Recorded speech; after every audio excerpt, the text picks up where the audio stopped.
চলিব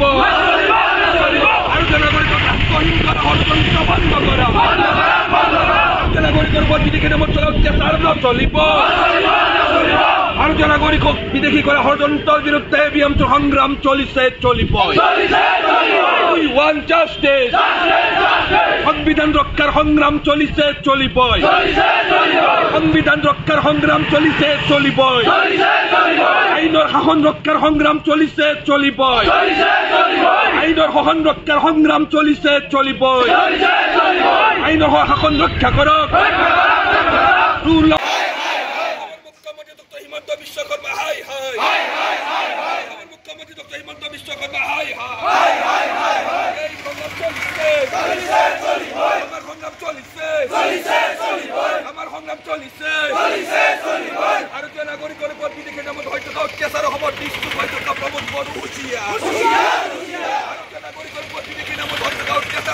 বৰ্তমান সময়ত অসম চৰকাৰে সম্পূৰ্ণভাৱে আৰ্বিট্ৰেৰী ছিষ্টেমত ভাৰতত প্ৰকৃত ভাৰতীয় নাগৰিকৰ ওপৰত বিদেশী নামৰ যি হাৰাশাস্তি চলাই আছে এই হাৰাশাস্তিৰ বিৰুদ্ধে আজি এবিএমচিৰ আহ্বান মৰ্মে এবিএমচিৰ প্ৰতিখন জিলা সমিতিয়ে বিটিচিৰ প্ৰতিখন জিলা সদৰ আৰু মহকুমা সদৰত এনেকৈ বিক্ষোভ প্ৰদৰ্শন কাৰ্যসূচী গ্ৰহণ কৰিছোঁ আপোনালোক আটাইয়ে জানে ইতিমধ্যে এবিএমচিয়ে আমাৰ প্ৰতিক্ৰিয়া প্ৰকাশ কৰিছোঁ যে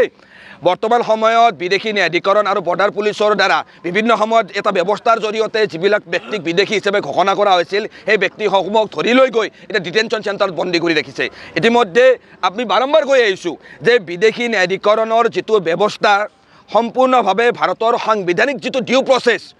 জনগণৰ মৌলিক অধিকাৰ আৰু যিখিনি হিউমেনিটিৰ বিৰোধী বুলি বিভিন্ন সময়ত অভিযোগ উত্থাপন হৈ আহিছে আৰু আপোনালোক আটাইয়ে জানে যে বিদেশী ন্যায়াধিকৰণৰ যিটো মানে এখন ফুল ফেজেড কোৰ্ট নহয় এইটো এটা কোৱাচি জুডিচিয়েল এটা বডিয়ে এক্সিকিউটিভ বডিৰ দ্বাৰা পৰিচালিত অনাৰেবল গুৱাহাটী হাইকোৰ্টৰ মনিটৰিঙত থকা এটা কোৱাচি জুডিচিয়েল বডি আৰু উক্ত বিদেশী ন্যায়াধিকৰণ অৰ্থাৎ ফৰেনাৰ্ছ ট্ৰিব্যুনেলৰ যিসমূহ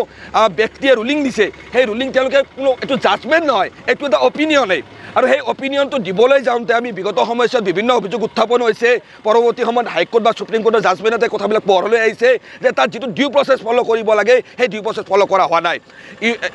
ষ্টেট অফ আছাম ভাৰ্চেছ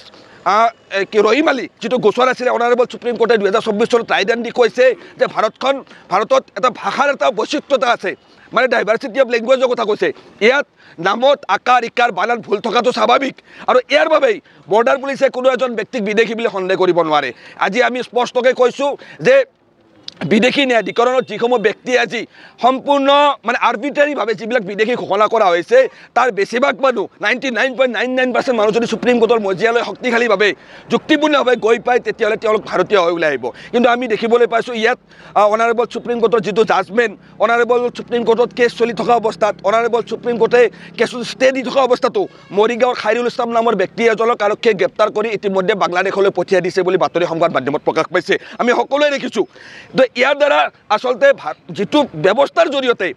অসমৰ পৰা বাংলাদেশী ডিপৰ্ট হ'ব লাগে সেই ব্যৱস্থাটো ইয়াত ফ'ল' কৰা হোৱা নাই সেইকাৰণে আমি এবিএমচিক দাবী জনাইছোঁ যে এনেকৈ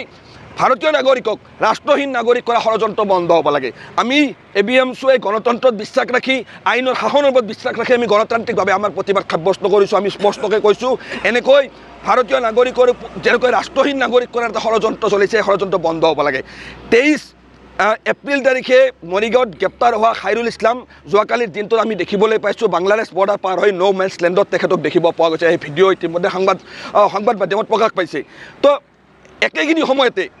ভাৰতৰ সীমান্তৰক্ষী বাহিনী BSFেও বিবৃতি দি কৈছে যে তেনেকুৱা কোনো ব্যক্তি আমি ভাৰতৰ পৰা বাংলাদেশলৈ ডিপৰ্ট কৰা নাই তেনেকুৱা কোনো ষ্টেটমেণ্ট নহয় গ্ৰেপ্তাৰ কৰা হৈছে বা আটক কৰা হৈছে ডিটেইন কৰা হৈছে সেই মানুহখিনিৰ সংক্ৰান্তত এতিয়ালৈকে অসম চৰকাৰৰ ফালৰ পৰা কোনো অফিচিয়েলি কোনো ধৰণৰ ষ্টেটমেণ্ট অহা নাই আমি এবিএমচিৰ প্ৰতিবাদী কাৰ্যসূচীৰ জৰিয়তে দাবী কৰিছোঁ যে যি বিদেশী বহিষ্কৰণ বা বিদেশী চিনাক্তকৰণ বা বিদেশী গ্ৰেপ্তাৰৰ প্ৰক্ৰিয়া যি চৰকাৰখনে চলাই থকা বুলি কৈছে তাৰ ওপৰত চৰকাৰে এটা অফিচিয়েলি ষ্টেটমেণ্ট এটা দিব লাগে আমি জানিব বিচাৰিছোঁ আচলতে চৰকাৰখনে কেনেকৈ এই ব্যৱস্থাটো আগবঢ়াই লৈ গৈছে সেইকাৰণে আমি দাবী জনাইছোঁ ইতিমধ্যে সৰ্বদিশত এই বিষয়ে আলোচনা হৈছে যে বিদেশীৰ নামত প্ৰকৃত ভাৰতীয় নাগৰিকৰ ওপৰত অত্যাচাৰ চলিছে আৰু এই অত্যাচাৰ বন্ধ নোহোৱা পৰ্যন্ত এবিএমচিয়ে সংগ্ৰাম চলাই যাম আজি ভাৰত ভূটান আন্তঃৰাষ্ট্ৰীয় ঘাইপথত এবিএমচিয়ে প্ৰতিবাদ কৰিছোঁ পৰৱৰ্তী প্ৰতিবাদ গুৱাহাটীৰ চচলত হ'ব পৰৱৰ্তী প্ৰতিবাদ নতুন দিল্লী যন্তৰ মন্তৰলৈকে লৈ যাম ইতিমধ্যে এবিএমচিয়ে আলোচনা কৰিছোঁ সৰ্বস্তৰৰ জনগণৰ সৈতে কথা পাতিছোঁ যে এই গোটেই বিষয়খিনি সাঙুৰি আমি অনাৰেবল সুপ্ৰিম কোৰ্টলৈ যোৱাৰো এটা আলোচনা চলিছে মুঠৰ ওপৰত ভাৰতীয় নাগৰিকক ৰাষ্ট্ৰহীন কৰা এই ষড়যন্ত্ৰ বন্ধ নোহোৱা পৰ্যন্ত আমাৰ এবিএমচিৰ সংগ্ৰাম চলি যাব।